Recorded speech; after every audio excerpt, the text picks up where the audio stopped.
When someone lives alone for too long, they stop hearing their own voice. They call it freedom. But underneath, something starts to rot. Not overnight, not loudly, quietly. Like a house that looks fine until you realize the foundation is crumbling. Solitude becomes silence. Silence becomes stillness. Stillness becomes stagnation, and slowly, the soul forgets how to move. You think you're in control, but what's really happening is that life is slipping past you, and you're just watching it drift by. This video will say what no one else will, because if you're alone right now for too long, you're either becoming something rare or slowly disappearing. And you better figure out which one fast. Number 1. Solitude begins as liberation, but hides a slow drift. Living alone starts with relief. No noise, no drama, no compromise. You do what you want, when you want, no explanations, no friction. At first it feels like freedom, but there's a trap hiding inside it. With no one to challenge you, your standards start to slip, subtly. You wake up later, you put things off, you stop pushing. Why? Because no one's watching, no one's checking. Freedom without structure becomes drift. And the worst part? It feels normal. You call it peace, but it's just momentum, in reverse. Number 2. No accountability equals no growth. Without accountability, you don't just get lazy, you get blind. The mind is a master of lying to itself. You'll say you're resting when you're wasting. You'll say you're independent when you're hiding. You'll call it healing when you're just escaping. There's no one to check your thoughts, no feedback, no pushback, no voice saying you're better than this. And when there's no mirror, you forget what you really look like. That's how potential dies quietly, not in pain, in comfort. Number 3. The illusion of comfort. When loneliness masquerades as independence. You tell yourself you don't need anyone, that you're self-sufficient, that you've evolved past needing connection. But the truth, you've adapted to isolation. That's not strength, that's numbness. You stopped reaching out not because you're powerful, but because you're tired. You stopped trusting not because you're wise, but because you're afraid. And now you're living in a cage with invisible walls, built by pride and protected by ego. Comfort doesn't always mean happiness. Sometimes it's just the body giving up on motion, and the mind pretending that it chose stillness. Number 4. The decline. Mental, physical, and emotional. When you're alone for too long, decay shows up in 3 ways. Your mind becomes foggy. Ideas don't excite you anymore. You stop creating, stop building.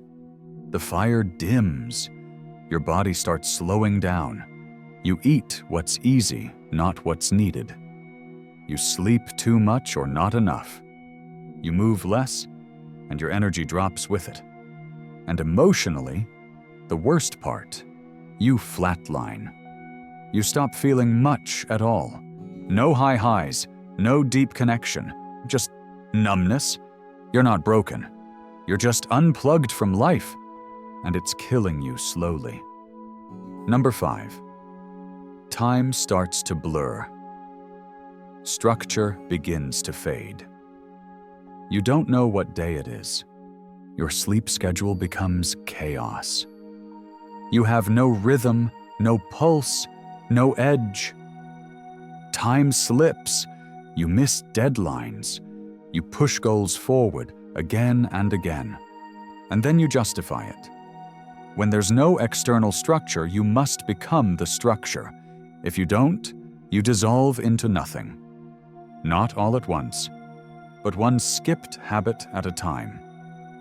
People lose everything not because of one big mistake, but because of thousands of tiny surrenders. Number 6. Escapism rises, porn, scrolling, numbing. When connection disappears, distraction takes its place. Fast food, scrolling, porn, binging, drinking.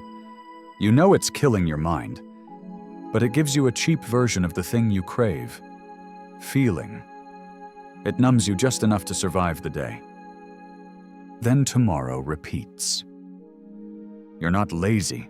You're lost in loop-based escapism. You don't need more discipline. You need to cut off the source of decay and build something real to replace it. Until then, every minute you spend numbing is a minute you're drifting further from your potential. Number 7. Without contrast, purpose shrinks. Humans grow in contrast. Tension, pressure, conflict, feedback, challenge. But when you're alone for too long, you stop evolving because there's nothing to push against. And without challenge, there's no clarity, no reason to rise, no fire to sharpen you. You don't get stronger lifting nothing. You don't get sharper avoiding resistance. And you don't grow by running from the one thing that tests you, other people.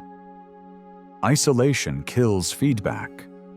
And without feedback, purpose becomes fog. Number 8. The turning point, Stoic awakening or total dissolution. Eventually, the silence gets loud, and you'll either break or wake up. The ones who survive solitude don't do it by staying numb. They do it by becoming their own leader. They build their schedule. They own their time.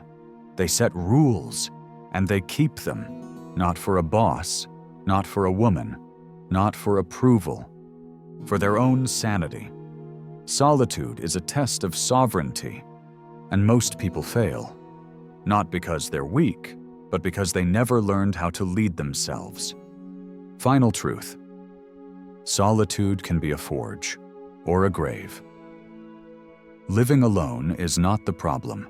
Living without purpose is. If you live alone and build structure, you'll rise. You'll become calm, focused, dangerous, clear. Your energy will speak before you do. But if you live alone and drift, you'll fade. Your voice will get quieter. Your ambition will shrink. Your spark will die, and you won't even notice. So ask yourself, are you using solitude to sharpen your sword or to hide from the battle? Because solitude is either a forge or a grave. And only you decide which. No one's coming.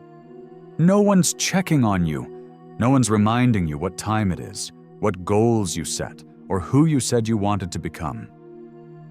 So either you lead yourself, or you let life pass you by.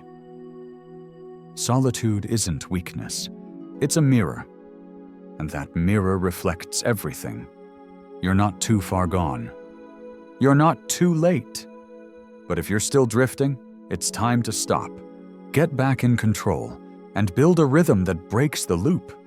Because this world doesn't wait for anyone. And the longer you stay still, the harder it is to remember how to move. If this video gave you the words for what you've been feeling, support the mission. Subscribe. If you're reclaiming your discipline and refusing to rot in silence. Comment. What part of this script hit you in the chest? Say it, speak it, own it. Share this video with someone you know who's slowly fading and needs a wake-up before they become a ghost in their own life. Like, if this called out what no one else would say out loud. By supporting this channel, you help make these insights accessible to every person who's slipping and needs one more push to get back up. Let's build a generation of people who don't just survive solitude, they use it to rise.